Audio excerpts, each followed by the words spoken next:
اللهم صل على سيدنا محمد وعلى آل سيدنا محمد وبارك وسلم۔ قابل احترام بھائیو، دوستوں، بزرگوں اور میرے نوجوان دوستوں، اللہ تبارک و تعالیٰ کا بہت بڑا فضل ہوا، کرم ہوا، احسان ہوا۔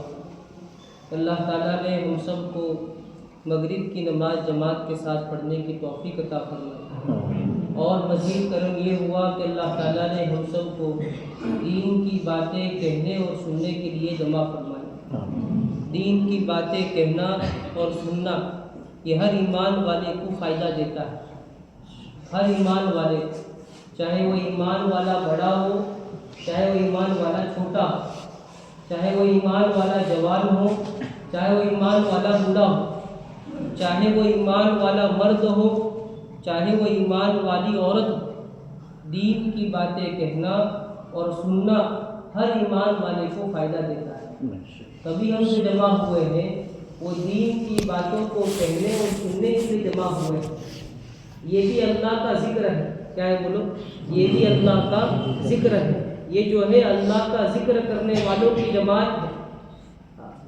یہ جماعت آسمان والوں کے سامنے ایسی چمکتی ہے جیسے زمین والوں کے سامنے ستارے چمکتے ہیں۔ ستارے سمجھتے ہیں؟ ستارے کہاں ہوتے ہیں؟ زمین پر ہوتے ہیں۔ کہاں ہوتے ہیں ستارے؟ کہاں ہوتے ہیں؟ آسمان پر ہوتے ہیں۔ کہاں ہوتے ہیں بھائی؟ آسمان پر ہوتے ہیں۔ تو جس طرح زمین والوں کے لیے آسمان میں اللہ تعالیٰ نے جو ستارے پیدا کیے ہیں وہ چمکتے ہیں، اسی طرح اللہ کا ذکر کرنے والے لوگ آسمان والوں کے نزدیک ایسے ہی چمکتے ہیں۔ تو ہمارا مقام، ہمارا مرتبہ یہ اللہ تعالیٰ کے نزدیک ابھی بہت بڑا ہوا ہے۔ اس لیے جو بھی دین کی باتیں کہی جاوے، جو بھی دین کی باتیں ہم سنیں، اس کو ہمیں عمل کی نیت سے سننا ہے۔ کس کی نیت سے سننا ہے بولو؟ عمل کی نیت سے۔ ایک نیت کیا ہونی چاہیے؟ عمل کی نیت۔ اور دوسری نیت کیا؟ کہ دوسروں کو پہنچائیں گے۔ جو بھی دین کی باتیں سنیں گے اس پر عمل کریں گے اور دوسروں تک پہنچانے کی کوشش کریں گے۔ میرے بھائیو، دوستوں، بزرگوں، اللہ تعالیٰ نے ہمیں جو یہ دنیا کی زندگی عطا فرمائی ہے، اس کا ایک بہت بڑا مقصد ہے کہ بہت بڑا مقصد ہے۔ دنیا کا کوئی بھی ہوشیار آدمی بغیر مقصد کے کوئی کام نہیں کرتا۔ عقل مند جو آدمی ہوتا ہے، چھوٹے سے چھوٹا کام اور بڑے سے بڑا کام کوئی بھی ہوشیار آدمی بغیر مقصد کے نہیں کرتا۔ ہر کام کو کرنے کے پیچھے اس کا پلان ہوتا ہے۔ کیا ہوتا ہے؟ پلان ہوتا ہے۔ مثال کے طور پر آپ پڑھائی کرتے ہیں، کوئی 9th کلاس پڑھتا ہے، کوئی 8th کلاس پڑھتا ہے، کوئی 10ویں کلاس پڑھ رہا ہے۔ اسی طرح آپ کے گاؤں میں بہت سارے لوگ ایسے ہیں جو بی ایڈ کر رہے ہیں، کون سی پڑھائی کر رہے ہیں۔ تو پڑھائی کرنے کا ایک مقصد ہے۔ کوئی آدمی اگر ہمیں پوچھے بھی تم پڑھائی کیوں کرتے ہو، اگر ہم بولیں گے بھی ایسے ہی کر رہے ہیں، کوئی ہمارا مقصد نہیں ہے، تو لوگ ہمیں پاگل کہیں گے۔ کیا کہیں گے بولو؟ کہ لوگ ہمیں پاگل کہیں گے۔ تو دنیا کا کوئی بھی انسان کوئی بھی کام بغیر مقصد کے نہیں کرتا، بلکہ ہر کام کو کرنے کے پیچھے کوئی نہ کوئی مقصد ہوا کرتا ہے۔ اسی طرح اللہ تبارک و تعالیٰ نے ہمیں جو یہ دنیا کی زندگی عطا فرمائی ہے، اس کا بھی ایک بہت بڑا مقصد ہے، اس کا بھی ایک بہت بڑا پلان ہے۔ اللہ نے ہمیں زندگی دی ہے۔ کس نے زندگی دی ہے بولو؟ اللہ نے زندگی دی ہے۔ اللہ نے ہمارے ہاتھوں کو صحیح سالم بنایا، اللہ نے ہمارے پیروں کو صحیح سالم بنایا، اللہ نے ہماری آنکھوں کو درست بنایا، ہماری آنکھوں کے اندر اللہ نے دیکھنے کی طاقت پیدا کی۔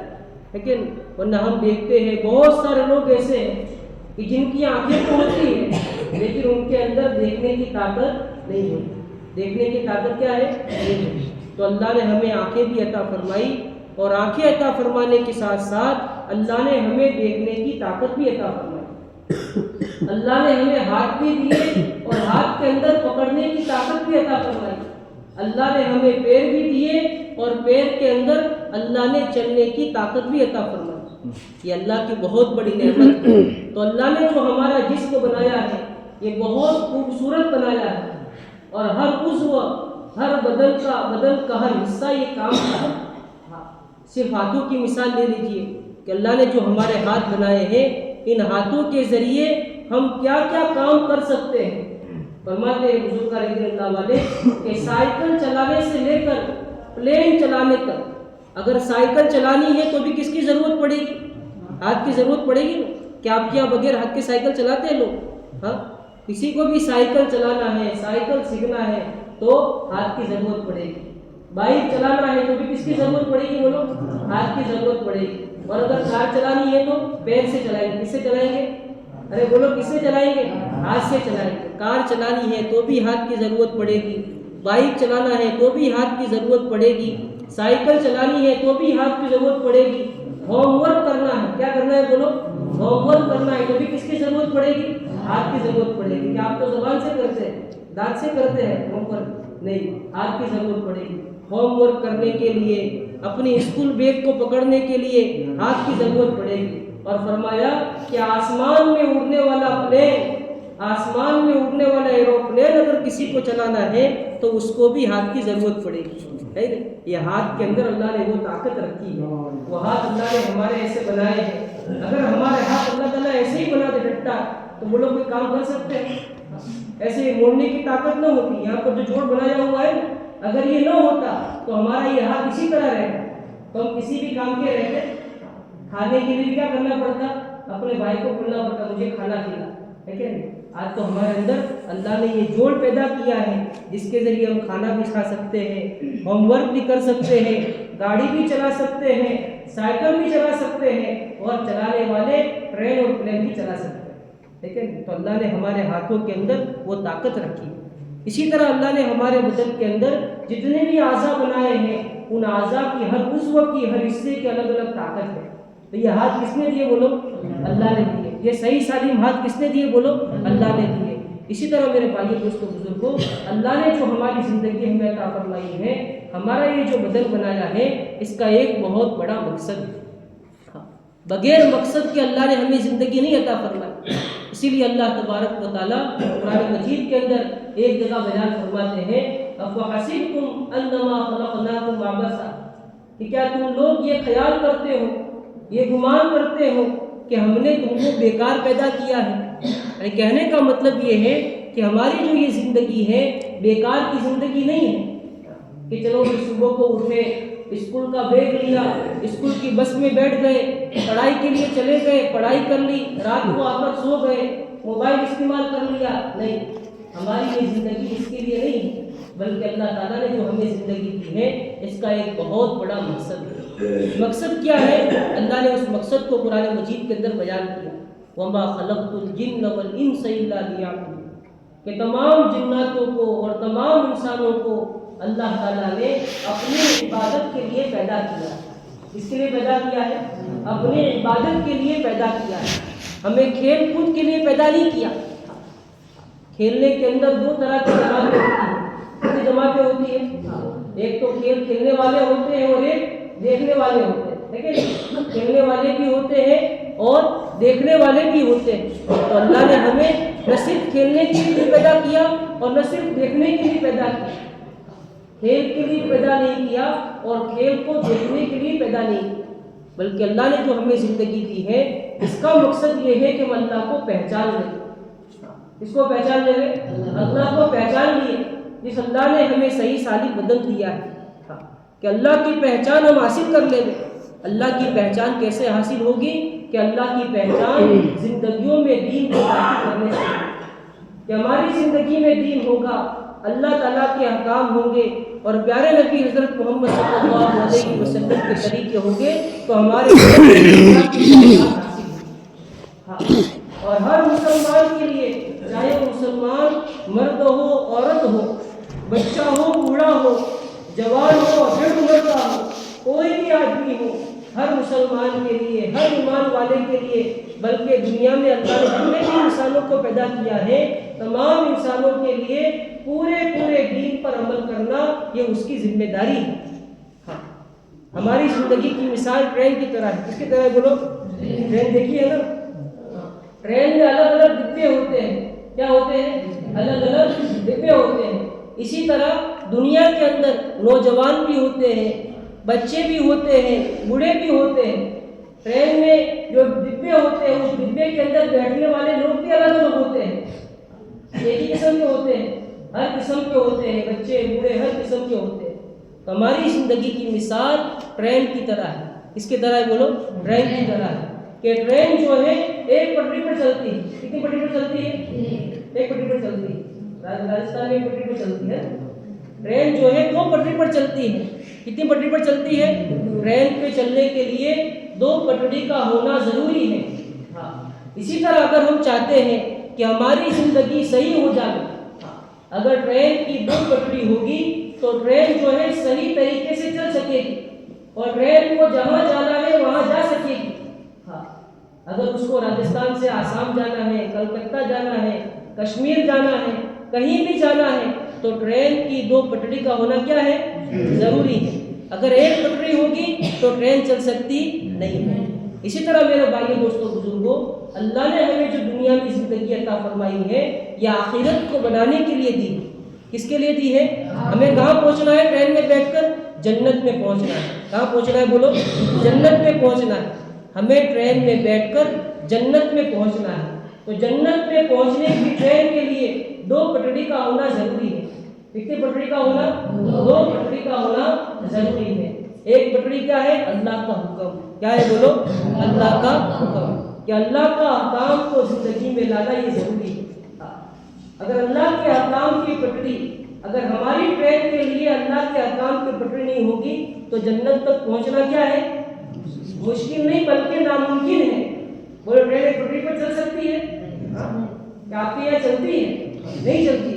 اسی طرح میرے بھائی دوستوں بزرگوں، اللہ کے احکام کو زندگی میں لانا، یہ ہونا ہماری ٹرین کی ایک پٹری کا ہونا ضروری ہے کہ اللہ کے تمام احکام ہماری زندگیوں کے اندر ہوگے.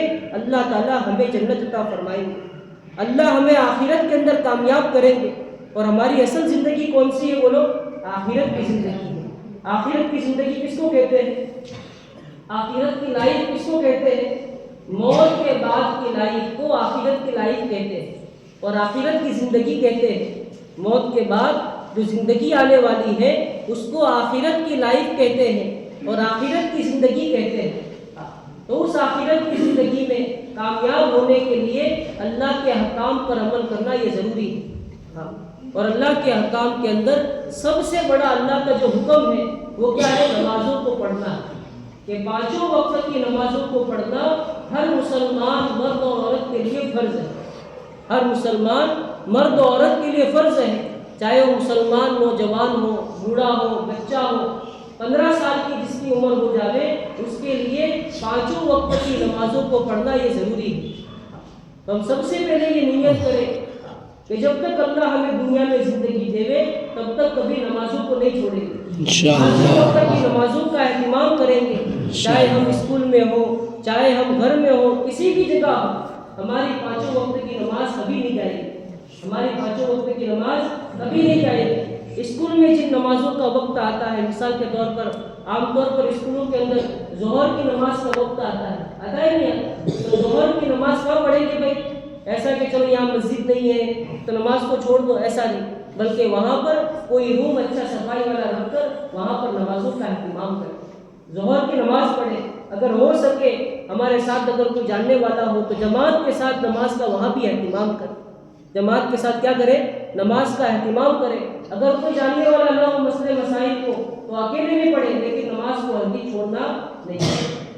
کیونکہ میرے بھائی دوستوں بزرگوں، ہمارے آقا حضرت محمد صلی اللہ علیہ وسلم نے بیان فرمایا کہ کل قیامت کے دن سب سے پہلے نماز کا حساب کیا جائے گا. کہ سب سے پہلے بندے کی نماز کا حساب کیا جائے گا. اللہ تعالیٰ کل قیامت کے دن ہماری پوری زندگی کا حساب لیں گے. تو کل قیامت کے دن سب سے پہلے نماز کا حساب کیا جائے گا. جس کی نماز مکمل ہو گئی فرمایا فقد افلح وانجح، کہ جس کی نماز مکمل ہو جائے گی وہ کامیاب ہو جائے گا. کیا ہو جائے گا بولو؟ کامیاب ہو جائے گا. کامیاب ہو جائے گا بولے تو کہاں پہنچ جائے گا؟ وہ جنت میں پہنچ جائے گا. کہاں پہنچ جائے گا بولو؟ جنت میں پہنچ جائے گا. اور جس کی نماز کے اندر کمی آ گئی تو اللہ تعالیٰ فرمائیں گے فرشتوں سے، اے میرے فرشتوں، میرے بندوں کے اعمال نامے کو دیکھو کہ اس کی نفل نمازیں ہیں یا نہیں. اس کی نفل نمازیں ہیں یا نہیں. اگر ہماری نفل نمازیں ہوگی تو ان فرائض کی کمی کو نوافل کے ذریعے پورا کیا جائے. ہم نفل نمازیں پڑھتے ہیں نا، مثال کے طور پر مغرب کی کتنی رکعتیں ہیں؟ 7 رکعتیں. کتنی رکعتیں بولو؟ پہلے 3 پھر اس کے بعد 2. تو یہ 3 رکعت تو کیا ہے؟ فرض ہے جس کو پڑھنا ضروری ہے. اس کے بعد 2 رکعت سنت مؤکدہ ہے واجب کے قریب ہے, اس کو بھی پڑھنا کیا ہے؟ ضروری ہے. اور اس کے بعد جو 2 رکعت ہے وہ نفل ہے. کیا ہے؟ نفل ہے. تو فرائض کے اندر اگر کمی ہوگی اللہ اس کو نوافل کے ذریعے پور کر دیں گے. تو کہنے کا خلاصہ یہ ہے کہ کل قیامت کے دن سب سے پہلے نماز کا حساب ہوگا. اس لیے اللہ کے احکام میں سب سے بڑا جو حکم ہے وہ نماز کا. ہماری کبھی بھی نماز نہ چھوٹے. پڑھائی سے فارغ ہونے کے بعد جب بڑے ڈاکٹر بن جاوے, بڑے انجینئر بن جاوے, بڑے ماسٹر بن جاوے, کسی بھی حالت پہ ہم ہوں, موت کے آخری سانس تک کبھی ہمیں نمازوں کو نہیں چھوڑنا ہے. 5 وقت کی نمازوں کو اہتمام کے ساتھ پڑھنے کی فکر کرنا ہے. اور اللہ کے احکام کے اندر دوسرے جو احکام ہیں تمام احکامات ہماری زندگی میں کیسے آ جائے اس کی ہمیں فکر کرنا ہے. ایک تو پٹری کس کی ہے بھائی؟ اللہ کے احکام کی پٹری. اور دوسری پٹری ٹرین کو کہاں پہنچانا ہے؟ جنت تک پہنچانا ہے کہ نہیں؟ آخرت کی زندگی میں جنت تک پہنچانا ہے. تو ایک پٹری اللہ کے احکام کی ہے اور ایک دوسری پٹری کیا ہے؟ ہمارے پیارے نبی حضرت محمد صلی اللہ علیہ وسلم کے طریقوں کی پٹری, کہ خالی اللہ کے احکام پر عمل کریں گے اور پیارے حبیب صلی اللہ علیہ وسلم کے طریقوں کو نہیں مانیں گے تو ہماری زندگی, ہماری ٹرین صحیح سے نہیں چل سکتی. ایک پٹری پر ٹرین چلے گی نہیں. آقا صلی اللہ علیہ وسلم کے طریقے ہماری زندگی میں ہونے چاہیے. ابو لہب جو ہے نا, ابو لہب ہمارے پیارے نبی صلی اللہ علیہ وسلم کا بہت بڑا دشمن تھا. کہاں جا رہے ہیں؟ بیٹھو تھوڑی دیر. ہمارے پیارے نبی صلی اللہ علیہ وسلم کا کیا تھا بھائی؟ دشمن تھا. دیکھو دھیان سے بات سنو, دھیان سے بات سنیں گے انشاءاللہ اس کا بہت بڑا فائدہ ہوگا, ورنہ وقت تو گزر جائے گا. آپ سنیں گے تو بھی گزر جائے گا, آپ نہیں سنیں گے تو بھی گزر جائے گا. کیا آپ کے لیے کھڑا رہے گا؟ نہیں. گھڑی ہمارے لیے کھڑی رہتی نہیں. گھڑی بھی کہتی ہے کٹ کٹ کٹ. کیا کہتی ہے؟ کہ میں کٹ رہی ہوں, تو قدر کر لے ورنہ میں کیا ہو جاؤ گی؟ کٹ جاؤ گی, ہے کہ نہیں؟ تو ابو لہب جو ہے وہ پیارے پیارے آقا صلی اللہ علیہ وسلم کا بہت بڑا دشمن تھا. کیا تھا بولو؟ بہت بڑا دشمن تھا. بہت بڑا دشمن. کہ ہمارے آقا علیہ الصلوۃ والسلام جب شروع میں جب دین کو لے کر آئے, ایمان جب لوگوں میں پھیلانے کے لیے آئے, تو یہ ابو لہب پیچھے سے لوگوں کو جا کر کہتا تھا کہ یہ جادوگر ہے, اس کی بات مت ماننا, یہ جھوٹا ہے, اس کی بات مت ماننا. یہ ابو لہب یہ اللہ کا بہت بڑا دشمن اور ہمارے آقا علیہ السلام کا بہت بڑا دشمن تھا, جس کے بارے میں قرآن کریم کے اندر اللہ تبارک و تعالیٰ نے مستقل ایک سورت اتاری ہے. تبت یدا ابی لہب پڑھتے ہیں تو اس کے بارے میں ہے. یہ ابو لہب ہمارے آقا علیہ الصلوۃ والسلام کی باتوں کو چلنے نہیں دیتا تھا. جب اس کی آخری زندگی ہوئی, جب زندگی کا اینڈ آیا, ایسی بیماری لگ گئی, ایسی بیماری لگ گئی کہ اس کے بچے بھی اس کے پاس نہیں جاتے تھے. کیسی بیماری لگ گئی بولو؟ کہ اس کی اولادیں بھی اس کے پاس جاتی نہیں. اس کے لڑکے جو ہوتے ہیں بچے, اس کے پاس جانے سے بچتے تھے. لوگ ان کو کہتے تھے یہ آپ کے بچی, آپ کے باپ ہے, یہ آپ کے ابا ہے, آپ ان کے پاس کیوں جاتے نہیں ہو؟ لوگ ان کو برا بھلا کہتے تھے ان کے بچوں کو. تو وہ کہتے تھے کہ ان کو ایسی بیماری لگ گئی ہے کہ اگر ان کے پاس جائیں گے تو بیماری ہم کو بھی لگ جائے گی. تو باپ اپنی اولاد سے دور, اولاد اپنے باپ کے پاس جانے نہیں کر رہے. یہ کس کی سزا ہے؟ تو اس نے ہمارے آقا علیہ الصلوۃ والسلام کی باتوں کو ٹھکرایا ہے کہ نہیں. ہمارے آقا صلی اللہ علیہ وسلم کی باتوں کو مانتا بھی نہیں تھا اور دوسروں کو ماننے دیتا بھی نہیں تھا. اسی طرح میرے بھائی دوستوں بزرگوں, اگر آج ہماری زندگی میں آقا علیہ الصلوۃ والسلام کے طریقے ہوں گے تو پھر ہم کامیاب نہیں ہو سکتے, ہمیں آخرت کی زندگی میں کامیابی نہیں مل سکتی. تو ہمارے سر کے بالوں سے لے کر پاؤں کے ناخن تک, کہاں سے بولو؟ ہمارے سر کے بالوں سے لے کر پاؤں کے ناخن تک ہمارا پورا بدن, اور پیدا ہونے سے لے کر موت تک اور صبح اٹھنے سے لے کر رات کو سونے تک ہماری پوری زندگی آقا صلی اللہ علیہ وسلم کے طریقوں کے مطابق کیسے ہو جائے اس کی ہمیں فکر کرنا ہے. کہ ہمارے بالوں کی کٹنگ یہ سنت کے مطابق ہو, ہمارے داڑھی کی کٹنگ یہ سنت کے مطابق ہو, ہمارا لباس یہ سنت کے مطابق ہو. کیسا ہو بولو؟ ہمارا لباس یہ سنت کے مطابق. ہمارے ایک اللہ والے ہیں ایک بزرگ ہیں، وہ ایک مرتبہ بمبئی گئے. کہاں پر گئے بولو؟ بمبئی کے اندر گئے. بمبئی کی ایک مسجد کے اندر انہوں نے 2 اسٹوڈنٹ کو دیکھا، 2 طالب علم کو دیکھا. اردو میں اس کو طالب علم کہتے ہیں. 2 نوجوان ساتھیوں کو دیکھا، بالکل سفید کپڑے پہنے ہوئے ہیں. سفید کپڑے، سفید ازار ہے، سفید جبہ ہے، سفید ٹوپی ہے. وہ اللہ والے سمجھے یہ کہیں مدرسے پڑھنے والے طلبہ لگتے ہیں، لاؤ ان کی ملاقات کریں. جب ان کی ملاقات کی تو انہوں نے پوچھا آپ کہاں پڑھتے ہو، کیا پڑھائی کرتے ہیں؟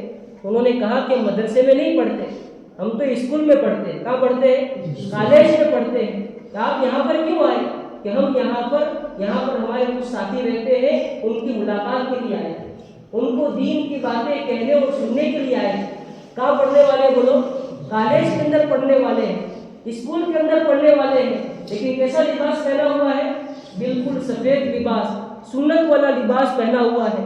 کہ جن کو دیکھ کر ایک اللہ والے بھی تعجب کرنے لگے کہ اسکول میں پڑھنے والا طالب علم، اسکول میں پڑھنے والا اسٹوڈنٹ ایسا اسلامی لباس پہنا ہوا ہے. اسی طرح میرے بھائی دوستوں بزرگوں، ہمیں بھی اپنا لباس اسلامی لباس بنانا ہے. یہ ٹھیک ہے چلو اسکول میں جانے کے لیے یونیفارم پہننا ضروری ہے، اس کے بغیر جائیں گے تو چلے گا نہیں، تو اس وقت پہن لیں گے جو بھی پہننا ہو. جس طرح کورٹ میں جو وکیل ہوتا ہے نا، وکیل کورٹ کے اندر جو وکیل ہوتا ہے، ایڈوکیٹ جو ہوتا ہے، وہ کیا پہن کر جاتا ہے؟ کون بتائے گا کیا پہن کر جاتا ہے؟ کون سا یونیفارم پہنتا ہے؟ بلیک کلر کا کرتا پہنتا ہے. کون سے کلر کا؟ کالے کلر کا، سیاہ کلر کا کرتا پہن کے جاتا ہے. اس کے بغیر جائے گا تو اس کو لوگ تعجب کی نگاہ سے دیکھیں گے. لیکن پورا دن پہنے رکھتا ہے. ارے بولو، جو ایڈوکیٹ ہوتا ہے، جو وکیل ہوتا ہے، وہ جو سیاہ کلر کا کرتا پہنتا ہے، پورے دن اس کے بدن پر ہوتا ہے؟ نہیں. جب وکالت کرنے کے لیے جائے گا، جب کیس لڑنے کے لیے جائے گا، تب تک پہنا رکھے گا. حتیٰ کہ جیسے ہی کورٹ سے باہر نکلتا ہے فوراً نکال کے اپنے ہاتھ پر رکھ دیتے ہیں. دیکھتے ہیں بہت سارے لوگوں کو کہ فوراً اپنے بدن پر سے نکال کر ہاتھ پر رکھ دیتے ہیں. تو ہم بھی اسکول میں جو یونیفارم پہن کر جاتے ہیں، اس کو ہمیں ہمیشہ نہیں پہننا ہے. وہ لباس ہمیشہ کا لباس نہیں بنانا ہے. اصل تو ہمارا لباس یہ جبہ اور کرتا ہے، یہ اسلامی لباس ہے. جبہ اور کرتا کیا ہے؟ یہ بھی پہنیں گے تو گناہ نہیں ملے گا. لیکن ہمارا اسلامی لباس، جس لباس کو پہننے سے ہمارے اللہ، جس اللہ نے ہمیں پیدا کیا، وہ اللہ بھی خوش ہوتے ہیں. ہمارے اسلامی لباس پہننے سے ہمارے آقا صلی اللہ علیہ وسلم خوش ہوتے ہیں. تو ایسا لباس اپنا لباس بناوے. جس طرح پولیس جو ہوتا ہے، وہ وردی جو پہنتا ہے، اس کی بیوی اگر اس کو بولے آپ پورے دن یہی کپڑے پہنے رکھتے ہو، یہ خاکی کلر کا کرتا، یہ خاکی کلر کی پینٹ، بس ہر وقت یہی پہنے رکھتے ہو، یہی پہنے رکھتے ہو. ہماری بستی میں رہنے والے نوجوان کو دیکھو کیسے کیسے اچھے اچھے کپڑے پہنتے ہیں. آپ بھی ایسے کپڑے پہنو. بولو اگر پولیس، اگر دوسرا جو من چاہے وہ کرتا پہنے گا، جو من چاہے پینٹ پہنے گا، تو اس کی نوکری چلے گی؟ ارے اس کی جاب چلے گی. بولو کیا کریں گے؟ وہ کہے گا اے میری بیوی، یہ جو میں کرتا پہنتا ہوں، یہ جو میں پینٹ وردی کلر، یہ جو خاکی کلر کی پینٹ اور کرتا پہنتا ہوں، اسی کو پہننے کی وجہ سے وٹامن آر آتا ہے. کیا آتا ہے؟ وٹامن آر سمجھتے ہیں؟ روپیہ. اسی وجہ سے کیا آتا ہے؟ وٹامن آر آتا ہے. اگر میں یہ پہننا چھوڑ دوں گا تو تیرے پاس وٹامن آر نہیں آئے گا، تیرے پاس پیسے نہیں آئیں گے. تو پھر بیوی کہے گی نہیں پہنو چلو کوئی حرج نہیں. اس لیے میرے باقی دوستوں بزرگوں، وہ جو پولیس کے کاروبار جاب کرتا ہے، اسی طرح جو وکیل ہوتا ہے وہ جو جاب کرتا ہے، تو جاب کے وقت تو اس کے کرتا، اس کا یونیفارم پہنے رکھتا ہے، لیکن جاب سے نکلنے کے بعد وہ اپنے من چاہی کرتے پہنتا ہے. تو ہماری چاہت تو وہ چاہت ہونی چاہیے جو اللہ کی چاہت ہے. ہماری چاہت وہ چاہت ہونی چاہیے جو ہمارے آقا علیہ السلام کی چاہت ہے. تو ہمارا لباس اسلامی لباس کیسے بن جاوے، اس کے اسی طرح ہمارے بالوں کی کٹنگ، ہماری داڑھی کی کٹنگ، ہمارا ہر کاٹنا، پہننا، کھانا پینا یہ سنت کے مطابق ہو جاوے، اس کی ہمیں فکر کرنا ہے. ہاں، اور میرے بھائی دوستوں بزرگوں، ہم جو پڑھائی کرتے ہیں، ہماری پڑھائی کے اندر پوری محنت کے ساتھ پڑھائی کریں.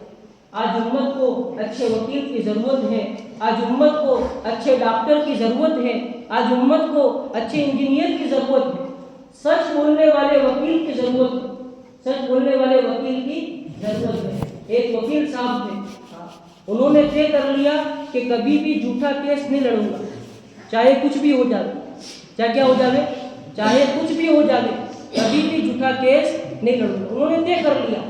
آج تو ہم دیکھتے ہیں کسی وکیل کے بچے سے کسی آدمی نے پوچھا، کس کا بچہ تھا؟ وکیل سمجھتے ہیں بھائی آپ کہ نہیں سمجھتے؟ وکیل کے بچے سے کسی آدمی نے پوچھا کہ میرے بھائی کیا تیرے ابا کبھی سچ بولتے ہیں؟ کیا تیرے ابا کبھی سچ بولتے ہیں؟ تو اس نے کہا کبھی کبھی سچ بول دیتے، کبھی کبھی سچ بول دیتے، یعنی پوری دنیا آج جھوٹ پر چل رہی ہے۔ دیکھیے میرے بھائیوں دوستوں بزرگوں، ہمارا پڑھائی کرنے کا طریقہ ایسا ہو کہ کبھی بھی جھوٹ بول کر کام نہیں کریں گے، کبھی بھی اپنی جاب کے اندر، اپنے کاموں کے اندر خیانت سے کام نہیں لیں گے۔ ایک وکیل صاحب نے طے کر لیا چاہے کچھ بھی ہو جائے کبھی میں جھوٹ نہیں بولوں گا۔ جو بھی ان کے پاس آتا کہ وکیل صاحب ہمارا کیس لڑنا ہے، آپ ذرا ہمارا کیس لڑو تاکہ ہمارے کیس کے اندر کامیابی ہمیں مل جائے، وہ وکیل صاحب سب سے پہلے ان کے کاغذات دیکھتے اور ان کو پوچھتے، بولو بھی یہ جھوٹا کیس ہے یا سچا کیس ہے؟ وہ بولتے جھوٹا کیس ہے کہ میں نہیں لڑوں گا۔ ہوتے ہوتے اللہ نے ان کو آزمایا کہ یہ میرا یہ بندہ کتنا کامیاب ہے، کتنا اپنی بات پر پکا ہے۔ ہوتے ہوتے ان کے گھروں کے اندر فاقہ آ گیا۔ پہلے تو ان کی بیوی جو ہے گھر کے اندر تھیلی لے کے کھڑی رہتی کہ جیسے ہی میرے شوہر، میرے گھر والے گھر کے اندر آئے اور اس کے اندر پیسے ڈالے۔ دیکھیے جب انہوں نے طے کر لیا کہ اب سچ بول کر کیس لڑوں گا، تب بیوی نے تھیلی لے کر کھڑا رہنا بھی چھوڑ دیا، جب تو کچھ پیسے آتے ہی نہیں ہیں۔ انہوں نے طے کر لیا کہ جب بھی میں کیس لڑوں گا سچ بول کر لڑوں گا، کبھی جھوٹ بولوں گا نہیں۔ انہوں نے طے کر لیا تو اللہ نے ان کو آزمایا کہ میرا یہ بندہ کتنا پکا ہے اپنی بات میں۔ طے کر لیا، پھر آہستہ آہستہ اللہ نے ان کی مدد کی۔ جب بھی سچ کیس آتا، سچا کیس آتا تو اس کو لڑتے لڑتے اللہ نے ان کی ایسی عزت بنائی، ایسی عزت بنائی کہ جب بھی وہ کورٹ کے اندر جاتے، جج ان کو دیکھتا کہ یہ فلاں وکیل ہے جو سچ ہی کیس کو لڑنے والے ہیں، کوئی سنوائی نہیں ہوتی تھی، فوراً ان کو کامیابی دے دیتے تھے۔ یہ جو وکیل صاحب جو کیس لے کر آئے ہیں یہ سچ ہوں گے، ان کا یہ کیس سچا ہے اور وہی لوگ کامیاب ہیں۔ ان کو دیکھ کر فوراً جج صاحب فیصلہ کر لیتے۔ ایسی بڑی عزت اللہ نے ان کو دی۔ اسی طرح میرے بھائیوں دوستوں بزرگوں، ہم جو بھی پڑھائی کر رہے ہیں، پڑھائی سے فارغ ہونے کے بعد جہاں بھی ہم جائیں گے دین کا کام کریں گے، اور دین کے کام کرنے کے ساتھ اپنے کاموں کے اندر اپنے آپ کو لگائیں گے، سچ بول کر کام کریں گے، دین کے ساتھ کام کریں گے۔ اور ابھی جو ہم پڑھائی کرتے ہیں، اپنی پڑھائی کے دوران گناہوں سے اپنے آپ کو بچانا ہے۔ ایک تو نیک اعمال کو کرنا ہے اور ایک اپنے آپ کو گناہوں سے بچانا ہے۔ جو پانی کی ٹنکی ہم بھرتے ہیں، کس کی ٹنکی بھرتے ہیں بولو؟ پانی کی ٹنکی اگر بھرے اور اس کے اوپر سے ہم پانی ڈالتے جاوے، کسی آدمی نے اس ٹنکی کے اندر 5 نل لگا دیے ہیں، وہ 5 نلوں کو کھول دے اور اوپر سے پانی کی ٹنکی بھرتا جاوے، بولو پانی کی ٹنکی بھرے گی بھائی؟ اوپر سے پانی کی ٹنکی کو بھرتا جاوے اور ایک طرف 5 نلوں کو کھول دیا ہے، قیامت تک پانی کی ٹنکی بھرے گی؟ کیا آپ کے پیسہ میں بھر جاتی ہے؟ نہیں بھرے گی۔ اسی طرح میرے بھائی دوستوں بزرگوں، نیک اعمال تو کرتے رہے لیکن اپنے آپ کو گناہوں سے نہیں بچایا۔ اوپر سے نیک اعمال تو کر رہے ہیں لیکن ایک طرف گناہ کر رہے ہیں۔ جب بھی اسکول میں جاتے ہیں اپنی بدنظری کر رہے ہیں، اپنی نگاہوں کو غلط جگہ پر ڈال رہے ہیں، غیر محرم عورتوں پر ڈال رہے ہیں، جن جوان عورتوں کو ہمارے لیے دیکھنا صحیح نہیں ہے، ایسی عورتوں کو دیکھ رہے ہیں، اپنے ٹیچر کو، اپنے آچاریہ صاحب کو پریشان کر رہے ہیں، اپنے ہیڈ ماسٹر کو پریشان کر رہے ہیں، اسکول میں ایسے رہ رہے ہیں کہ اسکول میں رہنے والا ہر بچہ جو ہے ہم سے پریشان ہے، ہمارے صاحب، ہمارے ٹیچر ہم سے پریشان ہیں، اس طرح اسکول کے اندر پڑھائی کر رہے ہیں۔ تو یہ سب گناہ کے کام ہیں۔ تو نیک اعمال کرنے کے ساتھ ساتھ اگر گناہوں کے کاموں کو کریں گے تو نیک اعمال کا کچھ فائدہ نہیں ہے۔ اس لیے اپنے آپ کو نیک اعمال بھی کرنا ہے اور اس کے ساتھ ساتھ گناہوں سے بچانا ہے۔ اسی لیے میرے بھائیوں دوستوں بزرگوں، یہ محنت کرائی جاتی ہے۔ ہمارے زمانے کی جو محنت ہے جس کو دعوت تبلیغ کی محنت کہا جاتا ہے، یہ اس لیے کرائی جاتی ہے، اسی لیے بار بار لوگوں کو اللہ کے راستے میں نکالا جاتا ہے تاکہ ہماری زندگیوں میں پورا دین آ جائے، تاکہ ہماری زندگی میں کیا جائے بولو، پورا دین آ جائے۔ تو سب سے پہلے ہمیں کیا کرنا ہے؟ اپنی پڑھائی کو مضبوطی کے ساتھ کرنا ہے۔ اچھا ڈاکٹر بننا، اچھا پروفیسر بننا، اچھا انجینئر بننا، اچھا وکیل بننا، اور پڑھائی کے دوران اپنے والدین کی کمائی پر پانی نہیں پھینکنا۔ آج بہت سارے ہمارے نوجوان بچے، ہمارے نوجوان دوست بڑے بڑے خرچوں کے بعد ان کے امی ابا بڑی محنت سے پیسوں کو کما کر، بڑی محنت سے پسینے بہا کر پیسے کماتے ہیں اور اپنے بچوں کو پڑھاتے ہیں، اور آج کی نوجوان جو ہے اپنے والدین کے پیسوں پر پانی پھینکتے ہیں۔ تو ہرگز ایسا نہ کریں، جب بھی اسکول کے اندر پڑھائی کے لیے جاوے، پڑھائی کو محنت کے ساتھ حاصل کریں، اور اس کے ساتھ ساتھ میرے بھائی دوستوں بزرگوں اپنے والدین کا عزت اور احترام کریں، اپنے والدین کی ہمیشہ عزت کریں، اپنے والدین کا ہمیشہ ادب کریں، ان کا کہنا مانیں، چاہے ہم کتنے ہی بڑے ہو جاوے، چاہے ہم کتنے ہی سمجھدار ہو جاوے، چاہے ہم کتنے ہی سمجھدار ہو جاوے، چاہے ہم کتنے ہی بڑے پروفیسر بن جاوے، کتنے ہی بڑے پروفیسر بن جاوے، اپنے والدین کی خدمت کو کبھی بھولنا نہیں۔ منور زماں صاحب کرتے ہیں، بہت بڑے پروفیسر ہیں، جانتے ہیں منور زماں، بہت بڑے پروفیسر، بڑے اسپیکر ہیں، بہت زبردست بات کرتے ہیں۔ وہ کہتے ہیں کہ میں اپنے والدین کی بہت زبردست طریقے سے خدمت کرتا تھا، حتیٰ کہ ان کے بدن کے اندر سے جو نکلنے والی جو ناپاکی ہوتی تھی اس کو ہی بعض مرتبہ اپنے ہاتھوں میں لے کر صاف کرتا تھا۔ ایسی زبردست خدمت کرنے والے، اسی طرح ہمارے جتنے بھی اللہ والے گزرے ہیں، جتنے بزرگان دین گزرے ہیں، وہ اپنے والدین کی دعاؤں کے بعد بنے ہیں۔ ہم بھی اگر چاہتے ہیں کہ اچھے ڈاکٹر بن جاوے، اچھے پروفیسر بن جاوے، مجھے اچھی جاب مل جاوے، تو اپنے والدین کی دعاؤں کو لینا ضروری ہے۔ اور والدین کی دعا کیسے ملے گی؟ والدین کی دعا والدین کی خدمت کرنے سے ملے گی۔ اس لیے اپنے والدین کی عزت کریں، اپنے والدین کا احترام کریں، اور اپنے والدین کی خوب خدمت کریں، اور ہماری یہ زندگی پوری زندگی دین والی کیسے بن جاوے اس کی ہمیں فکر کرنا ہے۔ کیونکہ میرے بھائی دوستوں بزرگوں، کل قیامت کے دن ہم تمام کو 5 سوال کیے جائیں گے۔ اس میں سب سے پہلا سوال کیا ہے کہ تم نے زندگی کیسے گزاری، ہم نے تم کو جو زندگی دی تھی وہ زندگی کیسے گزاری، یہ سوال کیا جائے گا۔ جب تک یہ 5 سوال نہیں کیے جائیں گے تب تک ہمارے پیر آگے نہیں بڑھیں گے۔ تو سب سے پہلا سوال کیا ہوگا کہ ہم نے تم کو جو زندگی دی تھی وہ زندگی کیسے گزاری، اور اس کے بعد سوال ہوگا کہ ہم نے تم کو جوانی دی تھی، اللہ تعالیٰ پوچھیں گے کہ ہم نے تم کو جوانی دی تھی، تم نے جوانی کیسے گزاری۔ جوانی، حالانکہ زندگی کے اندر جوانی آ گئی نہیں آ گئی، زندگی کے اندر جوانی بھی آئی نہیں آئی، لیکن پھر بھی جوانی کے بارے میں الگ سے سوال ہوگا۔ اللہ تعالیٰ کو جوان کی عبادت بہت پسند ہے، اس لیے ہماری زندگی پورے دین والی کیسے بن جاوے اس کی ہمیں فکر کرنا ہے، اور اس کے ساتھ ساتھ اللہ تعالیٰ سے دعا بھی کرنا ہے کہ ہماری آخرت کی زندگی میں ہم کامیاب کیسے ہو جاوے اور ہماری پوری زندگی دین والی کیسے بن جاوے اس کی ہمیں فکر کرنا ہے۔ 5 وقت کی نمازوں کا اہتمام، اور ہماری مسجد کے اندر عشاء کے بعد جو مسجد وار جماعت بیٹھتی ہے، ہمارے اس گاؤں میں رہنے والا جتنے بھی اسٹوڈنٹ ہیں، جتنے بھی جوان ہیں، وہ تمام جوان اور اسٹوڈنٹ مشورے میں بیٹھنے والے کیسے بن جاوے اس کی ہمیں محنت کرنا ہے۔ اور ہمارا جب بھی گشت کا دن ہے، جس دن بھی گشت ہوتا ہے، اس طرح ماشاءاللہ آج ہم نے محنت کی تو بہت سارے جوان یہاں پر آ گئے، اب بہت سارے باقی بھی ہیں، تو ہم ان کو گشت کے دن مسجد میں لانے کی فکر کریں۔ جتنی دین کی باتوں کو سنیں گے، دین کی باتوں کو کہیں گے، ہماری زندگی میں دین آئے گا، اور دین زندگیوں میں آئے گا، اللہ کی دنیا میں آخرت میں کامیاب کریں گے انشاءاللہ۔ اللہ تعالیٰ عمل کرنے کی توفیق